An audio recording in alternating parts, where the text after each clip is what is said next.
Selamat siang, di sini kami akan menjelaskan sedikit tentang perpajakan. Pengertian pajak. Pajak adalah kontribusi wajib kepada negara yang terutang oleh badan atau orang pribadi yang bersifat memaksa dan tidak menerima imbalan secara langsung. Yang berikutnya adalah jenis-jenis pajak. Jenis-jenis pajak ada 3. Yang pertama, pemungut. Pemungut terdiri dari 2, yaitu pajak pusat dan pajak daerah. Pajak pusat terdiri dari PPH, PPN, BM, Bea Matrai, dan PBB. Pajak daerah terdiri dari PKB, restoran, dan reklame. Yang kedua adalah sistem pemungutan. Sistem pemungutan ada 2, yaitu secara langsung dan secara tidak langsung. Secara langsung yaitu PPH dan PBB, dan secara tidak langsung yaitu PPN. Yang ketiga adalah sasaran pemungutan. Sasaran pemungutan ada 2, yaitu pajak subjektif dan pajak objektif. Pajak subjektif yaitu PPH, dan pajak objektif yaitu PPN, BM, dan PBB. Yang berikutnya adalah sistem perpajakan. Sistem perpajakan ada 3. Yang pertama, self-assessment. Artinya, wajib pajak yang menentukan sendiri jumlah pajak yang terutang dengan ketentuan yang berlaku. Yang kedua, official assessment. Artinya, aparat perpajakan yang menentukan sendiri jumlah pajak yang terutang. Yang ketiga, withholding system. Artinya, perhitungan perpajakan dengan jumlah pajak yang terutang oleh seorang wajib pajak yang dilakukan oleh pihak yang ketiga, yaitu pemungut, pemotong, dan pemberi kerja. Fungsi pajak Budgetain sebagai alat sumber untuk masukkan uang sebanyak-banyaknya ke dalam kas negara, membiayai pengeluaran negara yang pengeluaran rutin maupun pembangunan. Regulasi disebut sebagai fungsi mengatur alat untuk mengatur perekonomian nasional serta sebagai alat untuk mencapai tujuan tertentu di luar bidang keuangan, misalnya politik dan budaya. Stabilitasi.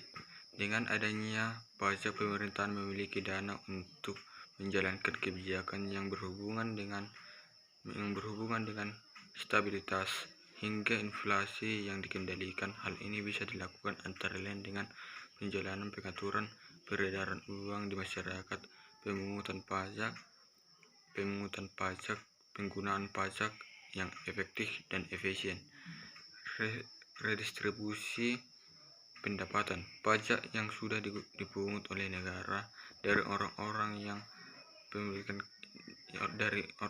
yang pantas kena pajak atau berkecukupan akan digunakan untuk membiayai semua kepentingan umum. Berbicara tentang pajak tidak lengkap rasanya jika tidak membahas sejarah awal perpajakan di Indonesia. Sebelum itu, izinkan saya memperkenalkan diri. Nama saya Suryanto Sitong. Pajak merupakan komponen penting perjalanan suatu bangsa. Pajak merupakan sumber pendapatan dari suatu negara termasuk Indonesia. Sumber pendapatan berasal dari pajak yang terbagi menjadi 7 sektor, yaitu pajak penghasilan, pajak pertambahan nilai, pajak penjualan atas barang mewah, pajak ekspor, pajak perdagangan internasional, serta pajak bea masuk dan cukai. Sebenarnya, pajak sudah dikenal oleh rakyat Indonesia sebelum datangnya bangsa Belanda. Saat itu, pajak dikenal dengan istilah upeti. Upeti sendiri ialah pajak yang harus dibayarkan oleh rakyat untuk kepentingan pribadi dan operasional kerajaannya. Contohnya, membangun istana dan membiayai rumah tangga kerajaan. Ketika Belanda masuk dan menjajah Indonesia, disitulah kita mengenal dengan adanya sistem perpajakan. Pemerintah Belanda membedakan besar tarif pajak berdasarkan kewarganegaraan wajib pajak. Pada tahun 1885, pemerintah Belanda menaikkan tarif pajak bagi rumah tinggal untuk warga Asia yaitu sebesar 4%. Ada dampak negatif akibat dari pengenaan pajak di era kolonial dan era sebelumnya yang membuat sebagian masyarakat berpikir bahwa pajak itu hanya bentuk superioritas penguasa kepada rakyat. Karena pada masa itu hampir semua sektor dijadikan pemungutan pajak dilakukan dengan cara manual atau tanpa pengawasan. Hal itu terjadi kadang menjadi penyebab terjadinya penyelewengan pemungutan pada masa itu dan meninggalkan kesan yang kurang baik hingga sekarang. Saya Jonathan Siombing. Di sini saya akan menjelaskan beberapa dasar hukum pajak yang digunakan di Indonesia pada era kemerdekaan.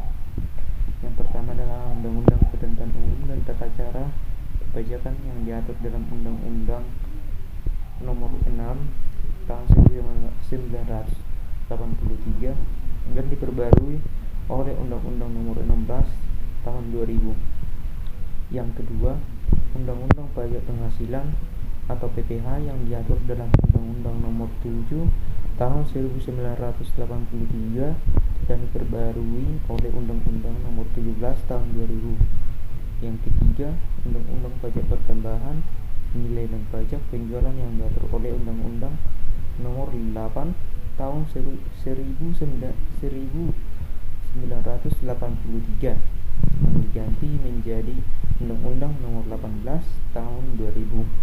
Yang keempat adalah Undang-Undang Penagihan Pajak dan Surat Paksa yang diatur dalam Undang-Undang Nomor 19 Tahun 1997 dan diganti menjadi Undang-Undang Nomor 19 Tahun 2000. 5.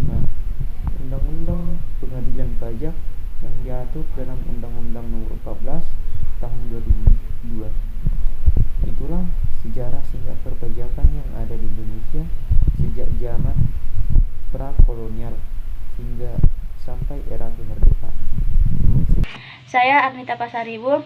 Pemungutan pajak di Indonesia mengalami banyak permasalahan, antara lain disebabkan kelemahan regulasi di bidang perpajakan itu sendiri, kurangnya sosialisasi, tingkat kesadaran, pengetahuan, dan tingkat ekonomi yang rendah, database yang belum lengkap dan akurat, lemahnya pengetahuan, tingkat ekonomi yang rendah, pengawasan dan pemberian sanksi yang belum konsisten dan tegas. Untuk mengatasi dengan melakukan reformasi di bidang perpajakan, antara lain melakukan penyempurnaan regulasi atau perangkat aturan, menggalakkan sosialisasi agar menambah pengetahuan untuk menumbuhkan kesadaran wajib pajak taat pajak, melakukan evaluasi, menyediakan database yang lengkap, akurat, terintegrasi, penegakan hukum dalam pengawasan dan pemberian sanksi secara konsisten dan tegas, dan melakukan pemungutan pajak yang adil berdasarkan undang-undang, tidak mengganggu perekonomian, efisien, dan sistem harus sederhana. Perkenalkan, nama saya Jibril Tabarat. Dalam pasal 2 ayat 1 Undang-Undang PPH, menjadi subjek pajak adalah orang pribadi, warisan yang belum terbagi menjadi satu kesatuan, menggantikan yang berhak, badan dan bentuk usaha tetap.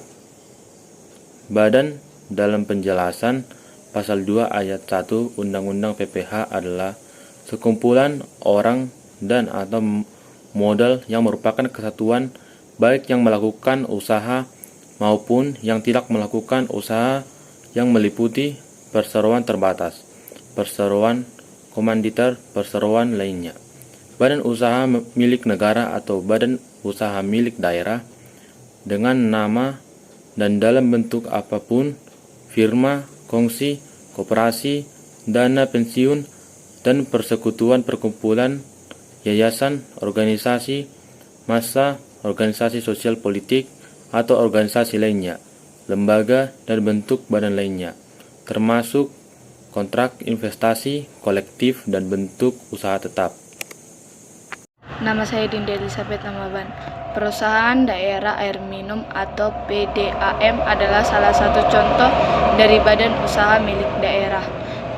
dan masuk dalam kategori subjek perpajakan badan. Oleh karena itu, berkewajiban menghitung, membayar, dan melaporkan pajak penghasilan terutang atas pendapatan yang diterima atau diperoleh.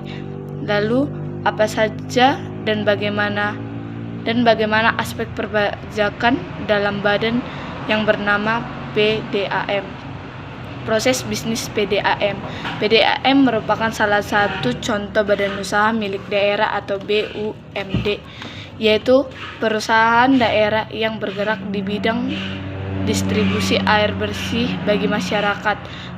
Kepemilikan modal oleh negara menjadi PDAM sebagai perusahaan negara. Perusahaan negara memiliki dua tujuan: memenuhi kebutuhan rakyat dan mencari keuntungan.